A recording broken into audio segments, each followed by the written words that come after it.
السلام علیکم ورحمۃ اللہ تعالی وبرکاتہ۔ نحمدہ ونصلی ونسلم علی رسولہ الکریم، اما بعد فاعوذ باللہ من الشیطان الرجیم، بسم اللہ الرحمن الرحیم۔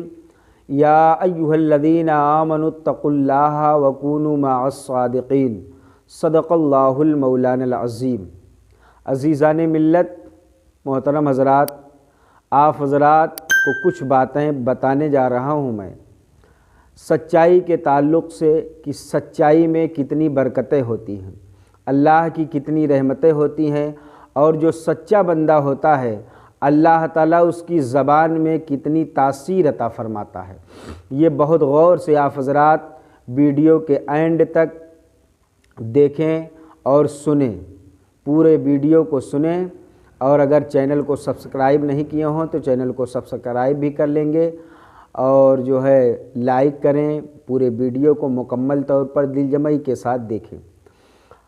سید الاولیاء، امام الاولیاء حضرت سیدنا شیخ عبد القادر جیلانی بغدادی رضی اللہ تعالیٰ عنہ، جو ابھی بچپن کا زمانہ ہے، آپ اپنے شہر جیلان سے سفر کیے طلب علم کے لیے، یعنی علم دین حاصل کرنے کے لیے آپ اپنے شہر کو الوداع کہہ کے، اور بغداد جو اس وقت علم کا مرکز تھا اس کی طرف روانہ ہوئے۔ جب آپ جا رہے تھے تو آپ کی ماں نے آپ کو یہ وعدہ دلایا تھا کہ میرے بیٹے، کتنی بھی مصیبت آ جائے، کتنی بھی پریشانی آ جائے، کتنی بھی تکلیفیں ہوں، لیکن کبھی جھوٹ نہ بولنا، کبھی جھوٹ نہ بولنا۔ حضرت سیدنا غوث اعظم رضی اللہ تعالیٰ عنہ اپنی ماں کا وہ سبق لے کر کے اور قافلے کے ساتھ شہر بغداد کی طرف سفر کرنے لگتے ہیں۔ راستے میں ایک منزل پڑتی ہے، وہاں پر ڈاکوؤں کا حملہ ہو جاتا ہے، اور ڈاکو حملہ کر کے پورے قافلے کو لوٹ لیتے ہیں۔ پورا قافلہ لوٹ جاتا ہے، جتنا ساز و سامان تھا سب لٹ گیا۔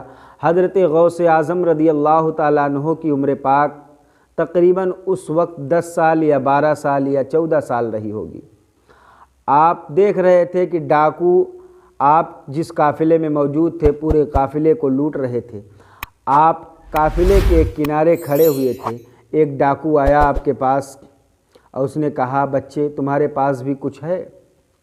تو آپ نے فرمایا، ہاں میرے پاس 40 اشرفیاں موجود ہیں، اگر چاہو تو میں تمہیں دے سکتا ہوں۔ ڈاکو ہنسنے لگا اور چلا گیا۔ دوسرا ڈاکو آیا، اس نے بھی آپ سے پوچھا کہ یہ بچے تمہارے پاس بھی کچھ ہے؟ تو آپ نے فرمایا 40 اشرفیاں موجود ہیں، اگر چاہو تو لے لو۔ وہ بھی مسکراتا ہوا چلا گیا کہ یہ بچہ مذاق کر رہا ہے۔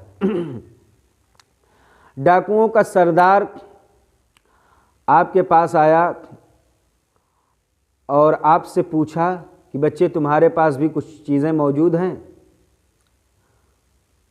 تو آپ نے فرمایا بالکل میرے پاس موجود ہے۔ میری ماں نے، میں جب سفر کرنے والا تھا تو میری ماں نے میری صدری کی استر میں 40 اشرفیاں سل دی تھیں استر کے اندر، تاکہ شہر بغداد میں جب میں پہنچوں علم دین حاصل کرنے کے لیے تو میرے ساز و سامان کا حصہ بنے۔ یہ میرے راستے کے خرچ کے لیے ماں نے مجھے 40 اشرفیاں دی تھی، اور طلب علم دین کے خرچ کے لیے مجھے 40 اشرفیاں گھر سے ملی تھی، لہذا ماں نے استر میں سل دیا ہے۔ جو ڈاکوؤں کا سردار تھا وہ بڑا تعجب کیا، اس نے کہا ایک چھوٹا سا بچہ ہے، اس کے پاس 40 اشرفیاں موجود ہیں، اور ساتھ میں وہ بچہ جھوٹ بھی نہیں بول رہا ہے۔ تو ڈاکوؤں نے میٹنگ کی، مشورہ کیا، آخر میں حضرت سیدنا غوث اعظم رضی اللہ تعالیٰ عنہ کے اس صدری کو اور استر کو پھاڑ کے 40 اشرفیاں نکالی جاتی ہیں۔ ڈاکوؤں نے دیکھا تو حیران ہو گئے، یہ تو سچ میں 40 اشرفیاں موجود ہیں، بچہ سچ بول رہا تھا۔ تو ڈاکوؤں کے سردار نے حضرت سیدنا غوث اعظم رضی اللہ تعالیٰ عنہ کو مخاطب کر کے کہا کہ اللہ کے نیک بندے، اے بچے، ڈاکوؤں سے لوگ مال کو چھپاتے ہیں، آپ نے ظاہر کر دیا ہمارے سامنے، کیا بات ہے؟ کیا وجہ ہے؟ ڈاکوؤں سے لوگ اپنے مال کو چھپاتے ہیں، آپ نے اس کو ظاہر کر دیا۔ تو حضور سیدنا غوث اعظم رضی اللہ تعالی عنہ نے وہ تاریخی جملہ کہا تھا جس سے ان ڈاکوؤں کے دلوں میں اللہ کا خوف بیٹھ گیا۔ حضرت سیدنا غوث اعظم رضی اللہ تعالیٰ عنہ نے ارشاد فرمایا کہ اے ڈاکوؤں کے سردار سنو، جب میں اپنے گھر سے نکل رہا تھا تو میری ماں نے میرے ہاتھ کو اپنے ہاتھ میں لے کر کے یہ مجھ سے وعدہ لیا تھا کہ اے میرے بیٹے، راستے میں کتنی بھی تکلیف آئے، کتنی بھی مصیبت آئے، کتنی بھی پریشانی آئے لیکن تم کبھی جھوٹ مت بولنا، ہمیشہ سچائی کا دامن پکڑے رہنا، تھامے رہنا، اس لیے کہ سچائی میں بڑی برکتیں ہیں، بڑی رحمتیں ہیں۔ اللہ کا وعدہ ہے کہ اللہ سچوں کے ساتھ رہتا ہے۔ جب ڈاکوؤں کے سردار نے اس بات کو سنا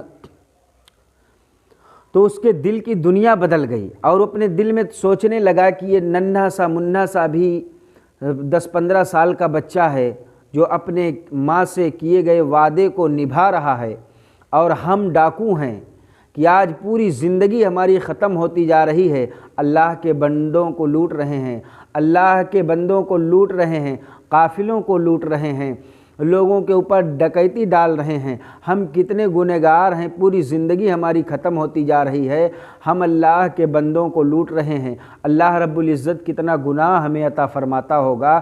لہٰذا ان کے دل کی دنیا بدل گئی، اور وہ حضرت خواجہ حضرت غوث اعظم رضی اللہ تعالیٰ عنہ کے دستے حق پرست پر فوراً توبہ اور استغفار کرتے ہیں، اور توبہ استغفار کرنے کے بعد حضرت سیدنا غوث اعظم رضی اللہ تعالیٰ عنہ کی نگاہیں ولایت سے وہ اللہ کے ولی بن جاتے ہیں۔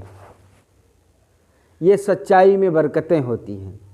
حضور غوث اعظم رضی اللہ تعالیٰ عنہ نے سچی بات بتائی، سچ فرمایا، تو وہ ڈاکوؤں کے سردار اور مع اپنے تمام ساتھیوں کے وہ کلمہ طیبہ پڑھا اور تجدید ایمان کیا، اور آپ کے ہاتھوں پر بیعت کی، اور توبہ استغفار کر کے اللہ کا نیک بندہ اور سچا بندہ بن گیا۔ اس لیے اللہ کے ولیوں کے فیضان میں بڑی تاثیر ہوتی ہے، اور سچ میں اس واقعے سے ہمیں اور پتہ چلتا ہے کہ اللہ رب العزت سچائی میں بڑی برکتیں عطا فرماتا ہے، سچے لوگوں کی زبان میں بڑی تاثیر ہوتی ہے۔ لہٰذا ہمیں اور آپ کو چاہیے کہ ہم اور آپ ہمیشہ سچ باتوں پر عمل کریں، اور اپنی زبان سے جب بھی نکالیں تو سچ بولیں، سچ کے علاوہ کچھ نہ بولیں۔ محترم حضرات، یہ سچائی میں اور اللہ کے ولیوں میں کی زبانوں میں بڑی برکتیں اور رحمتیں ہوتی ہے۔ السلام علیکم ورحمۃ اللہ تعالیٰ وبرکاتہ۔